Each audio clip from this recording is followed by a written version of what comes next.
Bismillahirrahmanirrahim. Assalamualaikum warahmatullahi wabarakatuh.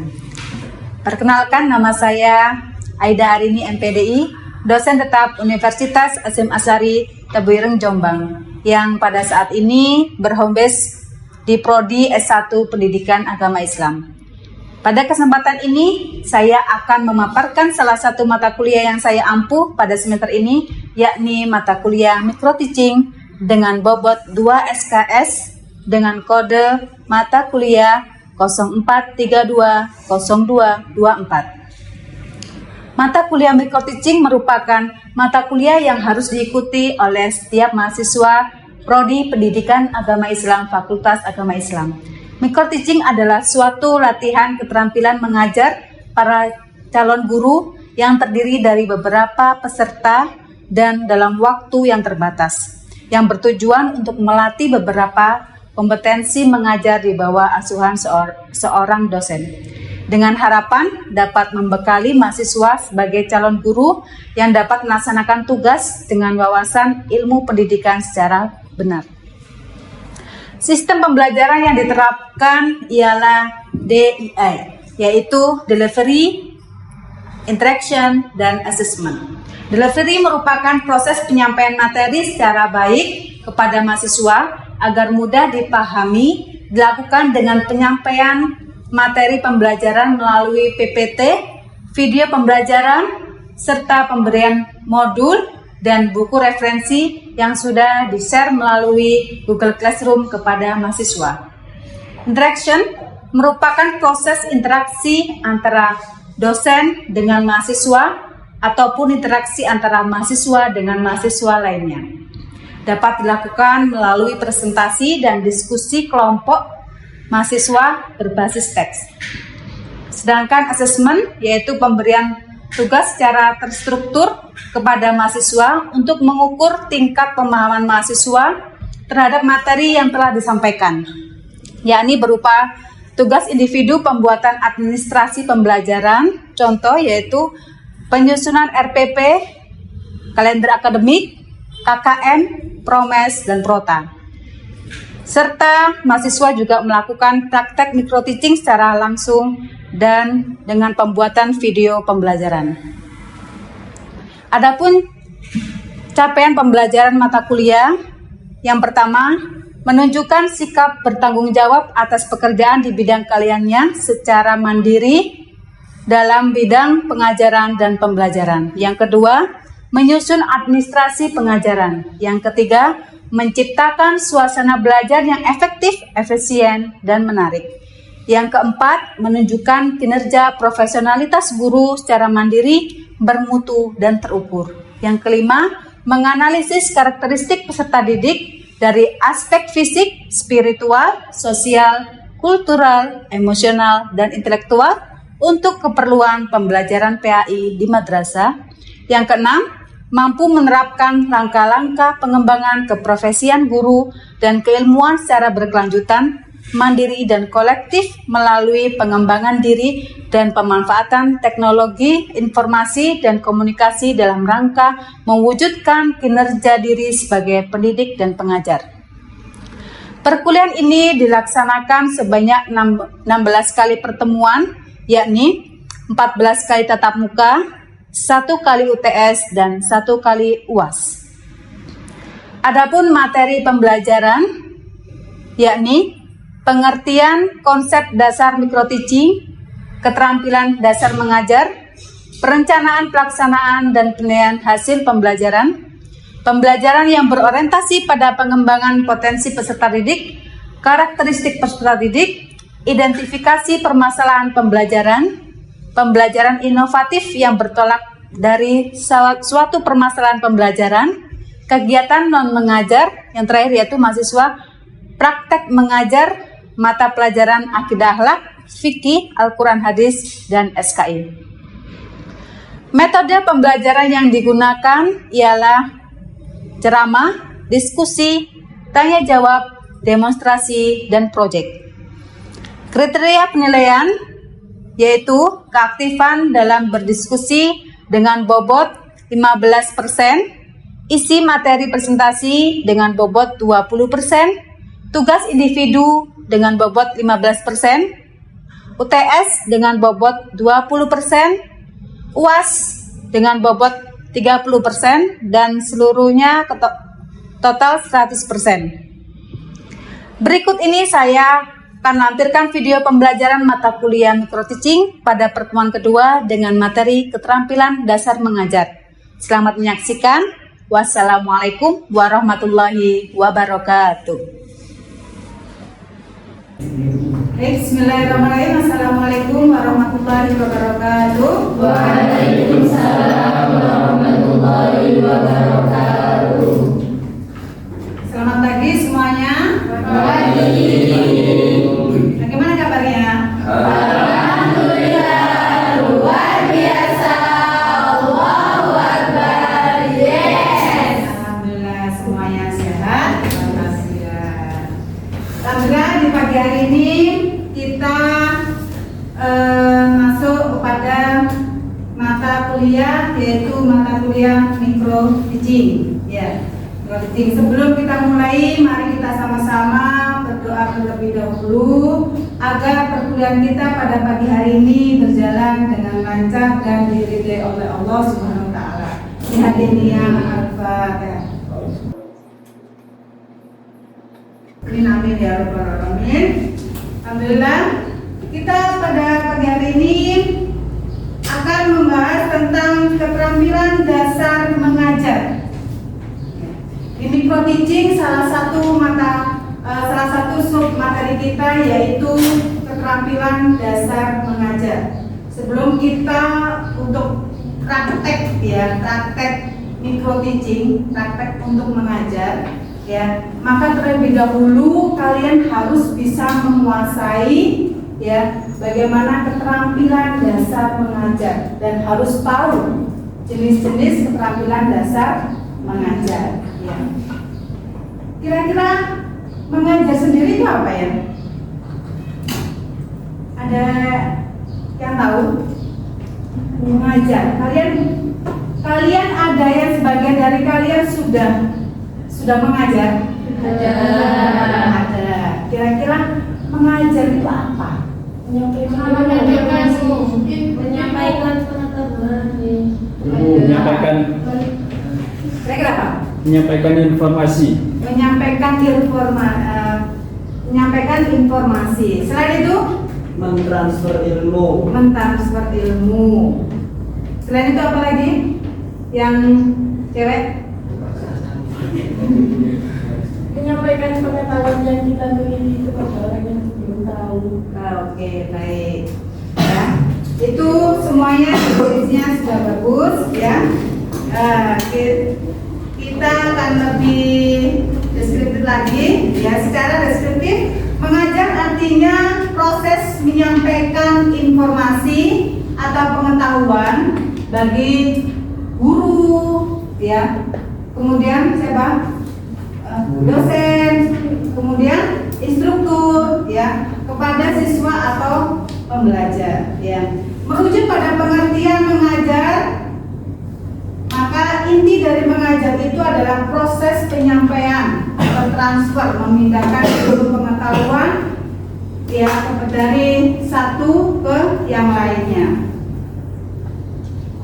Memang unsurnya yaitu modelnya adalah menyampaikan atau transfer ilmu, tetapi bukan hanya sebagai transfer, bukan layaknya kita memindahkan ya air ke dalam wadah atau gelas, memindahkan seperti ini bukan ya.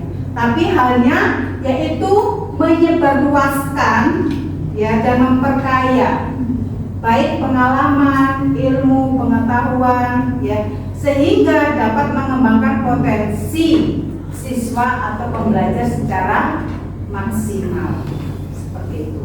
Jadi kita nanti sebagai seorang calon guru ya, kalian insya Allah menjadi calon guru. Nanti itu kalian harus bisa menyebarluaskan atau mengembangkan, memperkaya ya, baik dari segi pengalaman kalian ya, kemudian pengetahuan kalian kepada siswa, agar mereka bisa memperoleh pengetahuan lebih maksimal lagi. Seperti itu. Sehingga makna dari keterampilan mengajar yaitu adalah teaching skill, ya, skill, keterampilan dasar, kemampuan atau keterampilan yang bersifat khusus yang harus dimiliki oleh guru, dosen, instruktur atau widyaswara agar dapat melaksanakan tugas mengajar secara efektif, efisien, dan profesional. Itu adalah makna dari keterampilan mengajar. Ya. Nah, terus kita kepada jenis keterampilan dasar mengajar yang insya Allah akan disampaikan oleh pemateri yang kedua. Ya. Silakan bisa maju ke depan siapa yang bertugas menjadi pemateri kelompok kedua dengan jenis keterampilan dasar mengajar. Monggo, silakan. Assalamualaikum warahmatullahi wabarakatuh. Waalaikumsalam warahmatullahi wabarakatuh. Yang terhormat Ibu Aida ini selaku dosen pengampu teaching serta teman-temanku yang berbahagia pada hari ini. Di sini kami ingin mempresentasikan tentang keterampilan dasar mengajar. Keterampilan dasar mengajar sendiri ada 7. Yang pertama ada keterampilan membuka dan menutup pelajaran. Yang kedua ada keterampilan menjelaskan. Yang ketiga ada keterampilan bertanya. Yang keempat ada keterampilan memberi penguatan. Yang kelima ada keterampilan memberikan variasi. Yang keenam ada keterampilan mengaktifkan belajar siswa. Dan yang terakhir ada keterampilan mengolah kelas. Untuk materi pertama akan disampaikan oleh Mas Libak selaku pemateri pertama. Baik, di sini saya akan menjelaskan tentang keterampilan membuka dan menutup pelajaran. Pengertian dari keterampilan membuka dan menutup pelajaran dapat diartikan dengan perbuatan guru untuk menciptakan suasana siap mental dan menimbulkan perhatian siswa agar terpusat kepada apa yang akan dipelajari. Yang kedua, keterampilan menutup pelajaran adalah memberikan gambaran menyeluruh tentang apa yang dipelajari siswa, mengetahui tingkat pencapaian siswa dan tingkat keberhasilan guru dalam proses belajar mengajar. Tujuannya adalah untuk menimbulkan perhatian dan motivasi siswa terhadap tugas-tugas yang dihadapi. Tujuan yang kedua adalah memungkinkan siswa untuk mengetahui batas-batas tugasnya yang akan dikerjakan. Tujuan yang selanjutnya adalah siswa dapat mengetahui pendekatan-pendekatan yang akan digunakan dalam mempelajari bagian-bagian pelajaran.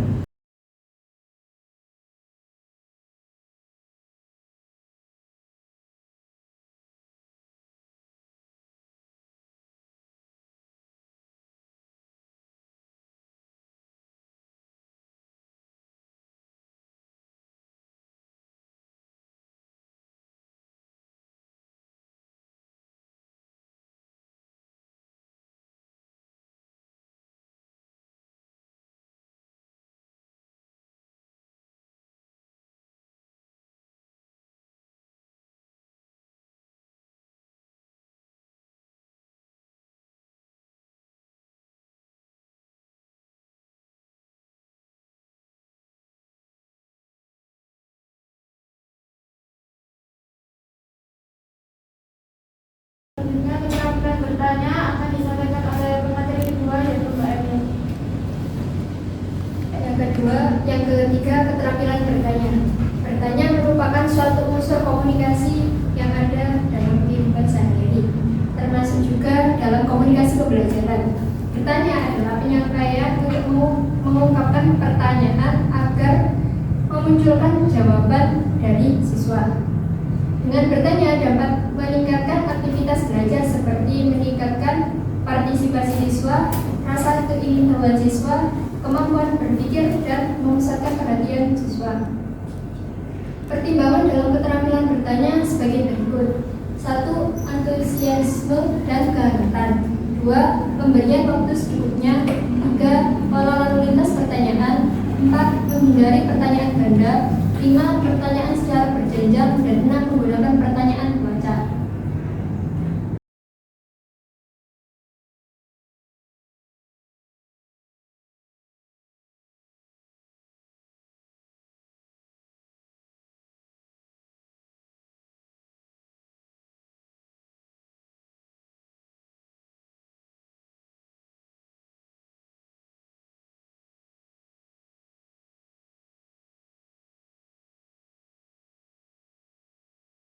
Ya, itu tadi jenis-jenis apa? Keterampilan dasar mengajar.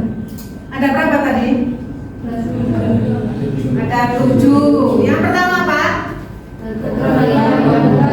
Keterampilan membuka dan menutup pelajaran. Ya, contohnya saya beri contoh. Ya, seperti yang biasanya kita lakukan mula, yaitu membuka pelajaran dengan salam, ya, dengan memberikan pertanyaan bagaimana kabarnya, atau juga dengan apersepsi. Jadi apersepsi itu kita memberikan gambaran materi, ya, hari ini apa yang akan kita pelajari, ya. Contohnya pelajaran tentang sholat berjamaah. Mungkin anak-anak ditanya, ya. Sekarang kita belajar tentang sholat berjamaah. Siapa yang di sini sholatnya rajin? Saya. Oke, ya. Nah, siapa yang di sini sholat 5 waktu? Saya. Siapa yang di sini sholat tepat Saya. ketika waktunya setelah adzan? Nah, seperti itu adalah contoh persepsi, ya, memberikan pembukaan, ya, membuka suatu pelajaran. Ya, itu ada contoh. Kalau untuk menutup pelajaran itu bisa dengan ringkasan rangkuman. Jadi ketika sudah selesai, ya, dijelaskan materi pada hari itu, maka sebelum ditutup dengan hamdalah, ya, dengan salam, maka anak-anak disuruh maju. Misalkan salah satu disuruh maju, oke, silakan maju ke depan, ya. Silakan diberikan kesimpulan apa yang telah ibu guru sampaikan tadi. Nah, contohnya seperti itu, ya, dengan bahasa siswa, boleh, ya. Contohnya seperti itu, sangat simpel, ya. Atau dengan pertanyaan, ya, apa yang kamu pahami tentang sholat? Contohnya, ya. Contoh untuk membuka dan menutup pelajaran. Yang kedua tadi apa? Keterampilan menjelaskan. Ya, ini ya penting, sangat penting, ya. Seorang guru harus bisa menjelaskan isi materi dari, ya, judul yang akan dipelajari pada hari itu. Harus paham. Ya, seorang guru itu harus paham. Kalau belum paham, otomatis bagaimana bisa memahamkan murid-muridnya, ya. Jadi seorang guru harus paham terlebih dahulu. Yang kedua yaitu keterampilan bertanya, ya, keterampilan bertanya. Bertanya secara komunikatif, ya, baik dari siswa maupun dari guru. Mungkin dari ketiga ini ada yang ditanyakan? Oke, Mas Bapak. Itu yang keterampilan menjelaskan. Kan kita kalau akan menjadi seorang pengajar, bagaimana cara kita mengatasi ketika kita mengajar, tetapi waktu di depan kita kayak ngeblank, terus tertulis kalau bicara gitu loh. Materinya kayak seketika lupa gitu loh, terus akhirnya ngeblank, terus berbelit menyampaikan. Itu bagaimana cara mengatasinya? Ya, selain itu? Ya begini, biasanya itu kalau di dalam kelas atau di lembaga itu pasti yang mana mengajar itu dibatasi oleh waktu. Biasanya dibatasi oleh waktu. Hingga waktu tersebut itu bisa katakanlah overload teman-teman. Iya. Katakanlah overload. Sehingga kemampuan berpikir siswa ini menjadi down. Nah, ini bagaimana solusinya untuk menjadi apa gitu? Bahwasanya pemikiran siswa ini bisa bertahan gitu loh. Misalnya itu kayak apa? Kesusu istirahat. Istirahat pak, istirahat. Waktunya istirahat, bentar. Akhirnya itu yang menjadi apa problem. Ada kelas itu biasanya makan. Dan ini pun solusinya. Baik, terima kasih. Mungkin kita cukupkan dulu 2 pertanyaan ya. Untuk bagaimana menghadapi biar tidak apa? Biar gitu ya. Otomatis yang pertama kita harus menyiapkan materi itu. Kalau seorang guru itu menyiapkan alat perangkatnya, yaitu apa? RPP, ya. RPP. Jadi kita harus menyiapkan dulu materi itu, judulnya apa, isinya bagaimana. Itu kita harus menyiapkan alat perangkatnya RPP, disiapkan dulu. Kita tulis dulu, kita baca materinya dengan baik, ya. Ya seperti kita ingin lomba ya, lomba public speaking gitu ya. Nah, kita kan otomatis harus bisa menguasai materi itu, ya. Nah, satu harus benar-benar menguasai itu dengan cara menyiapkan isi materi. Yang kedua, otomatis dengan sering berlatih. Kalau guru otomatis kalau pertama kali masih nervous ya, tapi kan lama-kelamaan kalau kita sering bertatap muka, sering berinteraksi dengan orang lain, dengan siswa, maka insya Allah ya di situ kita akan terbiasa, terlatih ya. Nah, seperti itu ya. Jadi sebisa mungkin memang kita harus menyiapkan. Makanya yang tadi itu cara membuka menutup pelajaran itu juga di situ ada di RPP ya, namanya di kegiatan pembelajaran. Ya, nanti mungkin next kita akan bisa belajar bagaimana menyusun RPP. Ya. Nah, dengan pertanyaan yang kedua ya, maka bagaimana juga bisa memanage waktu ya agar waktu itu tepat ya. Oke, kita juga bisa menganalisis ya. Mungkin kelas yang akan kita ajar ini bagaimana karakteristik siswanya.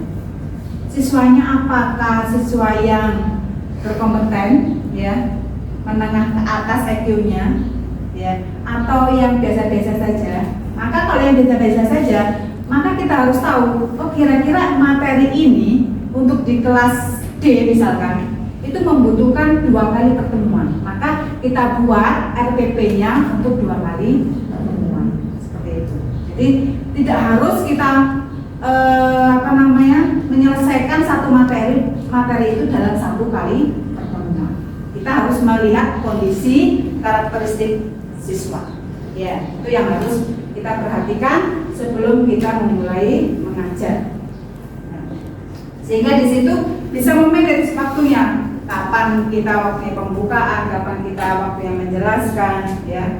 Nah, kapan kita waktu yang menutup pelajaran dan lain sebagainya. Nah, coba cara menutup satu pelajaran. Oke.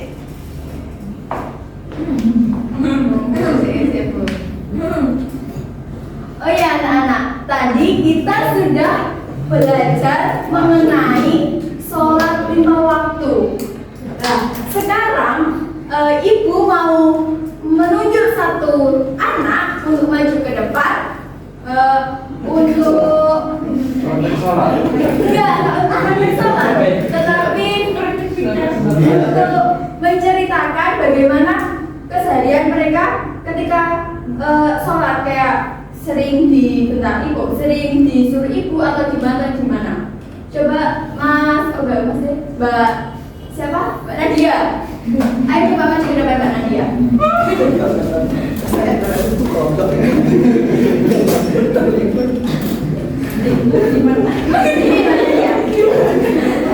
Mbak Nadia di rumah atau di pondok? Di rumah. Soalnya sudah 5 waktu, alhamdulillah 5 waktu. Dan biasanya Mbak Nadia kalau mau sholat itu disuruh atau kehendak sendiri? Kalau dulu kan masih kecil, ya kadang disuruh, kadang inisiatif sendiri. Sekarang udah gitu ya Mbak ya, ya kan udah bisa. Ya, terus biasanya kamu kan ada lima waktu. Pertama sholat subuh, dua subuh, tiga empat bisa. Dari lima ini yang Mbak sering telat atau sering sulit untuk melakukan itu yang mana? Subuh sih. Kan itu Mbak biasanya. Waduh ya. Kan tidur.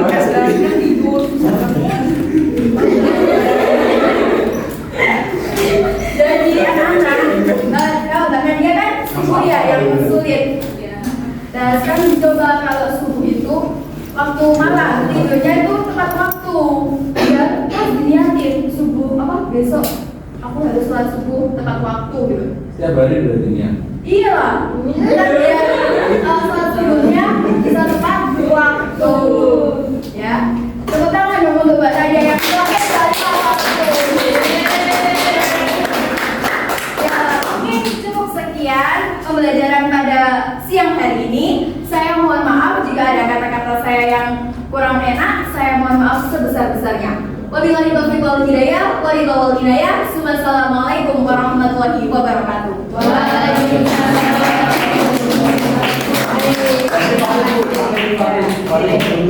Terima kasih ya.